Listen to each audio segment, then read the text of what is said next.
আজকে আমি আমার খুতবার শুরুতে সূরা হাশরের শেষ 3 আয়াত তেলাওয়াত করেছি। মুখস্থ আছে না সবার?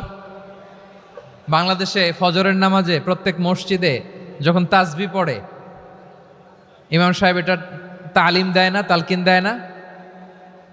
প্রিয় বারোয়াখালীবাসী, মুখস্থ আছে না সবার? জি ইনশাআল্লাহ। আজকে সূরাতুল হাশরের এই শেষ 3 আয়াতের তাফসীর আপনাদের সামনে উপস্থাপন করার চেষ্টা করব ইনশাআল্লাহ।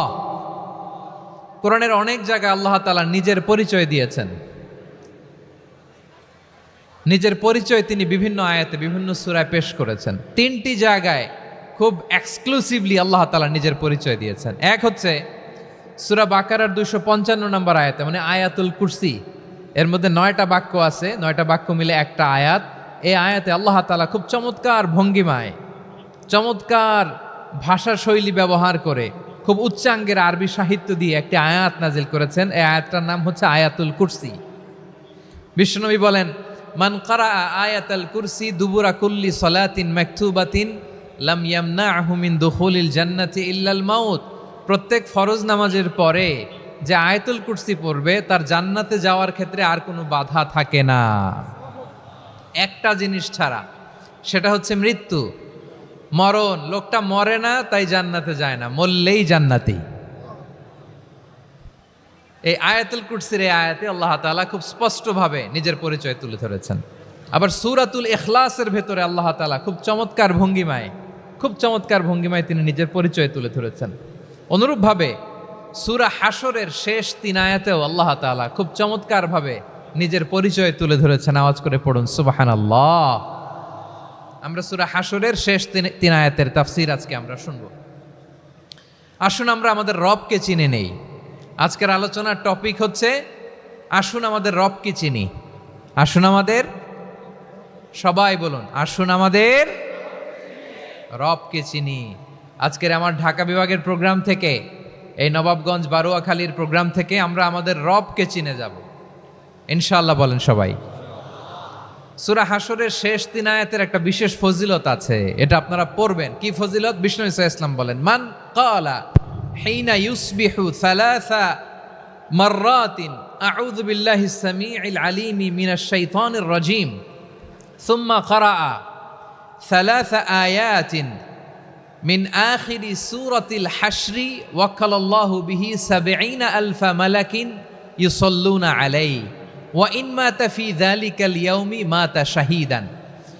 বিশ্বনবী মুহাম্মদুর রাসূলুল্লাহ সাল্লাল্লাহু আলাইহি ওয়াসাল্লাম ইরশাদ করেন, যে ব্যক্তি সকালবেলা 3 বার তেলাওয়াত করবে আউযু বিল্লাহিস সামিউল আলিম মিনাশ শাইতানির রাজীম, এরপরে সূরা হাশরের শেষ 3টি আয়াত তেলাওয়াত করবে, রব্বুল আলামিন ওই ব্যক্তির জন্য ৭০,০০০ ফেরেশতা নিয়োগ দিবেন, যারা সারা দিন ওই লোকের জন্য মাগফিরাতের দোয়া করবে।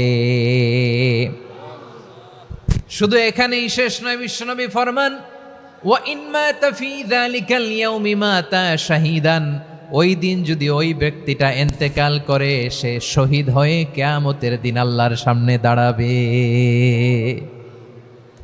সকালবেলা যদি পড়েন 3 বার আউযু বিল্লাহিস সামিউল আলিম মিনাশ শাইতানির রাজীম 3 বার পড়ে সূরা হাশরের শেষ 3 আয়াত যদি তেলাওয়াত করেন, তাহলে আপনার জন্য আল্লাহ তাআলা ৭০,০০০ ফেরেশতা নিয়োগ করবে।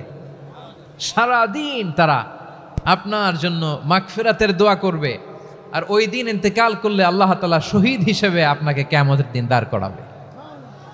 সুবহানাল্লাহ। এত আস্তে। আবার সন্ধ্যাবেলায় যদি পড়েন, সারা রাতের জন্য ৭০,০০০ ফেরেশতা মাগফিরাতের দোয়া করবে। ওই রাতে মারা গেলে শাহাদাতের মৃত্যু নসিব হয়ে যাবে। এজন্য এই দোয়াটা পড়ার দরকার আছে না নাই? আযকারুস সাবাহি ওয়াল মাসা, সকাল সন্ধ্যার যে জিকির, এই জিকিরের অন্তর্ভুক্ত করে নেবেন এই ওয়াজিফাটা। যে হাদিসটা বর্ণনা করলাম সুনানে তিরমিজির হাদিস, যদিও হাদিসটা সনদের দিক থেকে দাঈফ, কিন্তু মুহাদ্দিসিনে একরাম বলেছেন যেহেতু এটা ফাজাইলুল আমালের হাদিস, এটা পড়ার ক্ষেত্রে কোনো নিষেধাজ্ঞা নাই, এটা পড়া যাবে। সো সকাল সন্ধ্যা যদি সুযোগ হয় এই ওয়াজিফাটা যেন আমরা পড়ি। এই 3টি আয়াতের ভেতরে আল্লাহ তাআলা তার 14টি গুণবাচক নাম উল্লেখ করে দিয়েছেন। কয়টি? আওয়াজ করে বলেন তো। যারা শুনতে পেয়েছেন বলেন, এই 3টি আয়াতের মধ্যে আল্লাহর কয়টি সুন্দর সুন্দর গুণবাচক নাম আছে বলেন তো? কয়টি? সবাই বলেন কয়টি? 14টি গুণবাচক নাম, চমৎকার চমৎকার নাম। যে নামগুলো যদি আমরা আজকে পড়ি, শুনি, জানি, আল্লাহ তাআলা সম্পর্কে ব্যাপক ধারণা, ইনডেপথ, আমার রব সম্পর্কে ইনডেপথ নলেজ নিয়ে আজকে আমরা ফিরতে পারবো ইনশাআল্লাহ। বলেন সবাই। আসুন আমরা আল্লাহ তাআলার এই চমৎকার চমৎকার 14টি নামের ব্যাখ্যা বিশ্লেষণ আজকের এই তাফসীর ময়দান থেকে জানি। প্রিয় ভাইয়েরা, আল্লাহর অনেক সুন্দর সুন্দর নাম আছে। আমাদের উচিত এই নামগুলো দিয়ে আল্লাহকে ডাকা। ভাই, তোমরা যদি ড্রোন একেবারে আমার মাথার সামনে নিয়ে আসো তাইলে হবে? একটা নিরাপদ দূরত্বে রাখতে হবে। এই ড্রোনের সাউন্ড যেন আমি না পাই। সেফ জোনে থাকতে হবে, দূরে থাকো। সম্মানিত ভাইয়েরা, আল্লাহ তাআলার চমৎকার চমৎকার অনেক নাম আছে যেগুলো আল্লাহ তাআলা কোরআনে উল্লেখ করেছেন। আল্লাহর আসল নাম হচ্ছে আল্লাহ। আসল নাম কি? সবাই বলুন, আসল নাম কি? কি মাঝখানে কি সমস্যা? এই ভাই যদি না দাঁড়ায়, ওই যে মহিলা প্যান্ডেলের বোনরা তো দেখবে না। ভাই আপনি একটু বসেন, মাঝে মাঝে একটু দাঁড়াবেন। ঠিক আছে, ঠিক আছে, হ্যাঁ হয়েছে। আল্লাহ তাআলার আসল নাম হচ্ছে আল্লাহ। আওয়াজ করে আল্লাহর একটা ডাক দেন, বলেন আল্লাহ।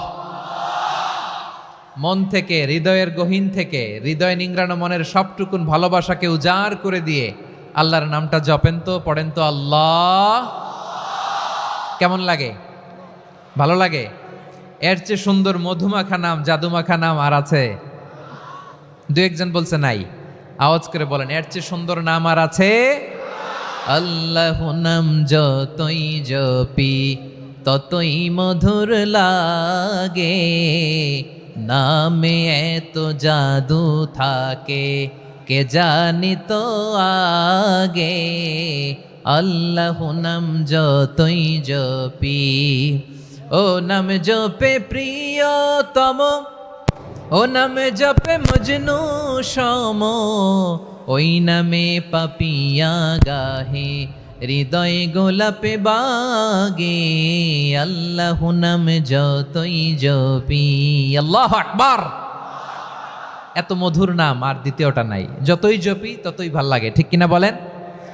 এজন্য রব্বুল আলামিন বলেন, ওয়ালিল্লাহিল আসমাউল হুসনা ফাদউহু বিহা ওয়া যারুল্লাযীনা ইউলহিদুনা ফি আসমাই সায়ুজজাউনা মা কানু ইয়ামালুন।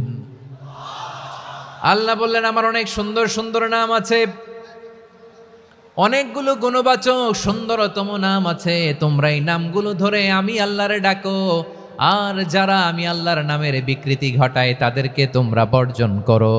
আর তারা দুনিয়াতে যা করেছে আখিরাতের ফল তারা ঠিকই পাবে। সুবহানাল্লাহ বলেন। আল্লাহর অনেক সুন্দর সুন্দর নাম আছে, এগুলো ধরে ডাকতে বলা হয়েছে। আর যারা আল্লাহর নামের বিকৃতি করে তাদেরকে বর্জন করতে বলা হয়েছে। আপনি আল্লাহর নামের জিকির যখন করবেন, আপনি আমার আল্লাহর নামের বিকৃতি করতে পারবেন? বারোয়াখালীর ভাইরা বুঝে থাকলে আওয়াজ দেন, আল্লাহর নামের বিকৃতি করা যাবে? আপনি যখন জিকির করবেন স্পষ্ট শব্দে আল্লাহর নামটা বোঝা যেতে হবে। সুবহানাল্লাহ, ওয়ালহামদুলিল্লাহ, লা ইলাহা ইল্লাল্লাহ, আল্লাহু আকবার। একসাথে মিলিয়ে করেন অথবা আলাদা আলাদা করেন, অথবা শুধু আল্লাহ আল্লাহ এই নামের জিকিরও যদি করেন স্পষ্ট বোঝা যাইতে হবে। আল্লাহর নামের বিকৃতি করা যাবে, কিন্তু আল্লাহর নামের বিকৃতি করে জিকির এদেশে আছে না নাই? আছে। দেখবেন জিকিরের মধ্যে হুই হুই হুই হুই হুই এরকম করতেছে, আছে না নাই?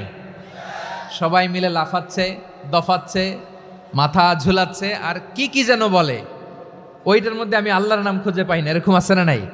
হ্যাঁ, হই হই করে কিম্ভূত কিমাকার অদ্ভুত আওয়াজ করে তারা জিকির করে, সেখানে আল্লাহর নাম নাই। এই জিকির আল্লাহর কাছে গ্রহণযোগ্য হবে?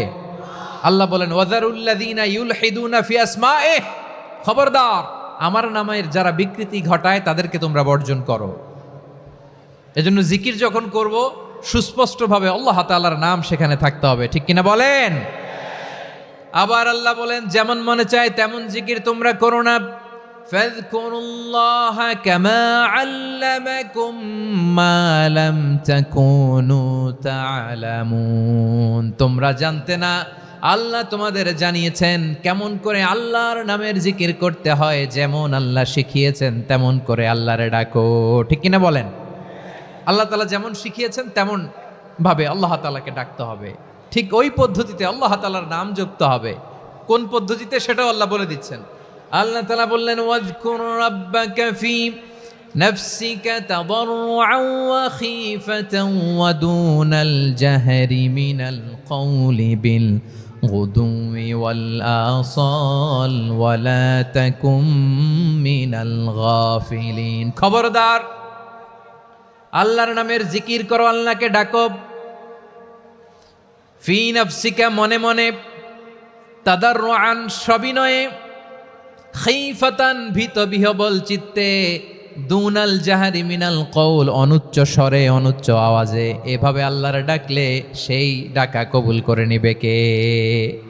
তাহলে আল্লাহকে জপতে হবে মনে মনে, সবিনয়ে, ভীত বিহবল চিত্তে, অনুচ্চ স্বরে, এভাবে জিকির করতে হবে। বিশ্ব ইসলাম এবং বিশ্বনবীর সাহাবারা ঠিক এই পদ্ধতিতে আল্লাহ তাআলাকে ডাকতেন। তাহলে এই যে আল্লাহ তাআলার সুন্দর সুন্দর নামগুলো আছে, এগুলো ধরে আমরা আল্লাহ তাআলার জিকির করব, তার প্রশংসা করব, তার পবিত্রতা বর্ণনা করব, তাহলে খুশি হবেন কে? বিষ্ণু ঈসা ইসলাম বলেন আশ-শাইতানু জাসিম আলা কলবি ইবনে আদম। শয়তান বনি আদমের কলবের মধ্যে এরকম খামচি মেরে বসে থাকে। খামচি বোঝেন তো? শয়তান বনি আদমের হৃদয়ে কলবে খামচি মেরে বসে থাকে। ফাইদা যাকারাল্লাহ খানাসা, যখন মানুষ আল্লাহর জিকির করে শয়তান দৌড়ে পালায়।